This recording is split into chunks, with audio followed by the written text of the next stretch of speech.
લક્ષ્ય ન્યૂઝ, એક નજર, એક લક્ષ્ય. આજે ધનતેરસ નિમિત્તે ચલણી નોટોનો માતાજીને શણગાર. ધ્રાંગધ્રામાં આવેલા મહાલક્ષ્મી માતાજીના મંદિરે મહાલક્ષ્મી માતાજી અને અંબે માતાજીને ચલણી નોટો તેમજ સોના ચાંદીના આભૂષણોનું કરવામાં આવ્યું શણગાર.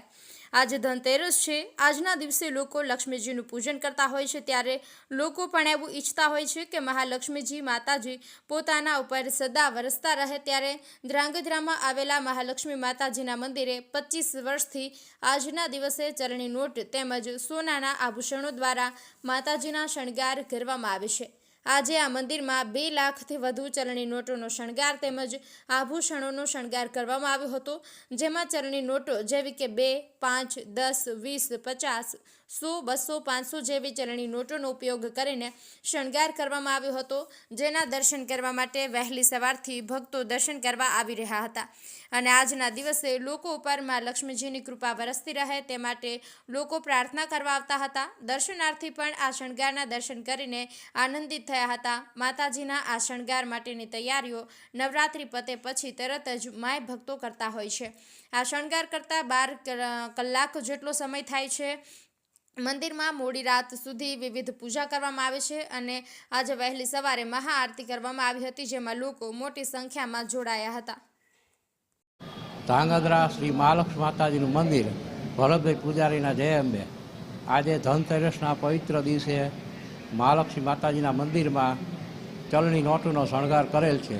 જૂની તથા નવી બધી જાતની ચલણી નોટો 1, 2, 5, 10, 20, 50, 100, 500 બધી જાતની નોટોનો શણગાર થયેલ છે અને હજારોની સંખ્યામાં બધા ભક્તજનો દર્શનનો લાભ લેશે.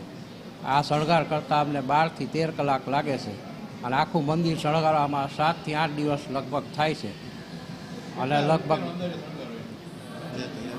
2 થી 2.5 લાખની અંદાજમાં નોટોનો શણગાર થાય છે અને માતાજીના દાગીના આભૂષણો સોનાના મુગટ અને બધું ધરાવેલ છે અને લગભગ આ મને શણગારમાં ઘણો સમય લાગે છે. અને જય મહાલક્ષ્મી જય અંબે. મારું નામ વિજયભાઈ જાની. છેલ્લા 10 વર્ષથી અહીંયા અમે નવી ચલણી નોટોનો શણગાર કરીએ છીએ. આ ચલણી નોટોના શણગારમાં મંડળના તમામ સભ્યો પૂરો સાથ સહકાર આપે છે. સાથોસાથ બીજા ઇતર શણગારમાં પણ સાથોસાથ બધા જોડાયેલા રહે છે. અહીંયા ચૈત્રી નવરાત્રિના ગરબા થાય છે, આસો નવરાત્રિના ગરબા થાય છે, દિવાળીની 5 પહરની સવારની આરતી થાય છે, મહાઆરતીનો પૂરો લાભ લે છે લોકો. એ જ રીતે શ્રાવણ મહિનામાં પણ અહીંયા આખો મહિનો મહાઆરતી થાય છે. જય મહાલક્ષ્મી જય અંબે.